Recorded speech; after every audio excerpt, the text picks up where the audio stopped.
ফের শহরে ইডি অভিযান শুরু হয়েছে। নিয়োগ মামলায় ধৃত প্রসন্ন বাড়িসহ একাধিক জায়গায় তল্লাশি শুরু করেছে। কোথায় কোথায় তল্লাশি করছে সব বিস্তারিত জানাবো। আপনারা দেখছেন top Barasat news YouTube channel. বৃহস্পতিবার 7 সকালে ফের ইডির হানা শহর কলকাতায়। এবার নিয়োগ দুর্নীতির তদন্তে শুরু এই হানা। সূত্রের খবর, এদিন সকালে 6:30 থেকে শহরের মোট 6টি জায়গায় তল্লাশি চালাচ্ছেন কেন্দ্রীয় তদন্তকারী সংস্থা ইডি আধিকারিক। সঙ্গে রয়েছেন কেন্দ্রীয় বাহিনীর জওয়ানেরাও। জানা যাচ্ছে, নিয়োগ দুর্নীতি মামলায় ইডির হাতে গ্রেপ্তার হওয়া মিডলম্যান প্রসন্ন রায়ের ফ্ল্যাটে তল্লাশি অভিযান নেমেছিল গোয়েন্দারা। আর প্রসন্নের সহকারী প্রদীপ সিংয়ের বাড়িতেও হানা দিয়েছে ইডি আধিকারিকরা। এছাড়া নয়াবাদে এক পরিবহন ব্যবসায়ীর বাড়িতেও তল্লাশি চালানো হচ্ছে বলেই সূত্রের খবর। তবে প্রসন্নের অফিসে এখনও ঢুকতে পারেননি তদন্তকারী অফিসারেরা। শীর্ষ আদালতের নির্দেশে সম্প্রতি জামিন পেয়েছেন প্রসন্ন। এমনকি এই প্রসন্নের বাড়ি থেকে মেদিনীপুরের বিজেপি সাংসদ দিলীপ ঘোষের জমির দলিলও পাওয়া গিয়েছিল বলেই তদন্তকারী সংস্থা সূত্রে জানা গিয়েছিল। ইডি সূত্রের দাবি, চাকরি বিক্রির মিডলম্যান হিসেবে কাজ করতেন পরিবহন ব্যবসায়ী প্রসন্ন। সুপ্রিম কোর্টের নির্দেশে নিয়োগ মামলার তদন্তের জন্য কলকাতা হাইকোর্টে গঠিত হয়েছিল বিশেষ ডিভিশন বেঞ্চ। সেই বেঞ্চে চলছে নিয়োগ মামলার শুনানি। দ্রুত প্রক্রিয়া শেষ করার জন্য কেন্দ্রীয় তদন্তকারী সংস্থাকে ডেডলাইনও বেঁধে দিয়েছিল শীর্ষ আদালত। ইতিমধ্যে নিয়োগ মামলায় প্রাথমিক চার্জশিটও আদালতে পেশ করেছে সিবিআই এবং ইডি। তাতে রাজ্যের প্রাক্তন শিক্ষামন্ত্রী পার্থ চট্টোপাধ্যায় সহ শিক্ষা দপ্তরের একাধিক প্রাক্তন বর্তমানের কর্তার নাম রয়েছে বলে আদালত সূত্রের খবর। কেন্দ্রীয় তদন্তকারী সংস্থার দাবি, নিয়োগ মামলায় অন্যতম ভূমিকা ছিল মিডলম্যানদের। তাদের অন্যতম জেলবন্দি প্রসন্ন রায়।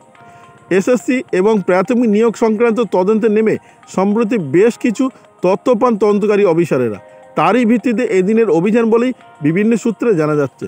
2 সপ্তাহ আগে একসময় এক কাক ভরে ইডির হানায় সরগরম হয়ে উঠেছিল গোটা বাংলা।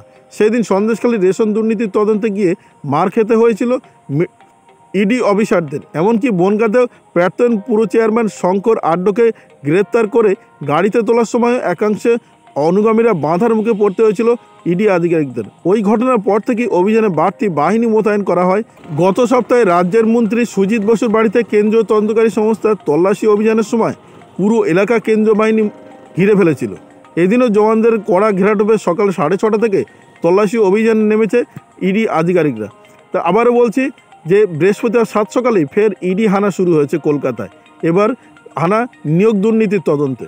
এদিন সকালে 6:30 থেকে শহরের মোট 6টি জায়গায় তল্লাশি চালাচ্ছেন কেন্দ্রীয় তদন্তকারী সংস্থা ইডি আধিকারিকরা। সঙ্গে রয়েছেন প্রচুর পরিমাণে কেন্দ্রীয় বাহিনীর জওয়ানেরা। জানা যাচ্ছে, নিয়োগ দুর্নীতি মামলায় ইডির হাতে গ্রেপ্তার হওয়া মিডলম্যান প্রসন্ন রায়ের ফ্ল্যাটের তল্লাশি অভিযানে নেমেছিল গোয়েন্দারা। প্রসন্নের সহকারী প্রদীপ সিংয়ের বাড়িতেও হানা দিয়েছে ইডি আধিকারিকরা। এছাড়া নয়াবাদে এক পরিবহন ব্যবসায়ীর বাড়িতেও তল্লাশি চালানো হচ্ছে বলেই সূত্রের খবর। তবে প্রসন্নের অফিসে এখনও ঢুকতে পারেননি তদন্তকারীরা। শীর্ষ আদালতের নির্দেশে সম্প্রতি জামিন পেয়েছেন প্রসন্ন। এমনকি এই প্রসন্নের বাড়ি থেকে মেদিনীপুরের বিজেপি সাংসদ দিলীপ ঘোষের জমির দলিলও পাওয়া গিয়েছিল বলেই তদন্তকারী সূত্রের খবর। ইডি সূত্রের দাবি, চাকরির বিক্রির মিডলম্যান হিসেবে কাজ করতেন এই প্রসন্ন। সুপ্রিম কোর্টের নির্দেশে নিয়োগ মামলার তদন্তের জন্য কলকাতা হাইকোর্টে গঠিত হয়েছিল বিশেষ ডিভিশন বেঞ্চ। আর সেই বেঞ্চেই চলছে নিয়োগ মামলার শুনানি।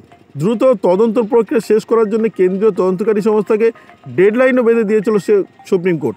ইতিমধ্যে নিয়োগ মামলায় প্রাথমিক চার্জশিটও আদালতে পেশ করেছে সিবিআই এবং ইডি। তাতে রাজ্যের প্রাক্তন শিক্ষামন্ত্রী পার্থ চট্টোপাধ্যায় সহ শিক্ষা দপ্তরের একাধিক প্রাক্তন কর্তার নাম উঠে এসেছে। আদালত সূত্রে এই খবর পাওয়া গিয়েছিল। কেন্দ্রীয় তদন্তকারী সংস্থার দাবি, নিয়োগ মামলায় অন্যতম ভূমিকা ছিল এই মিডলম্যানদের।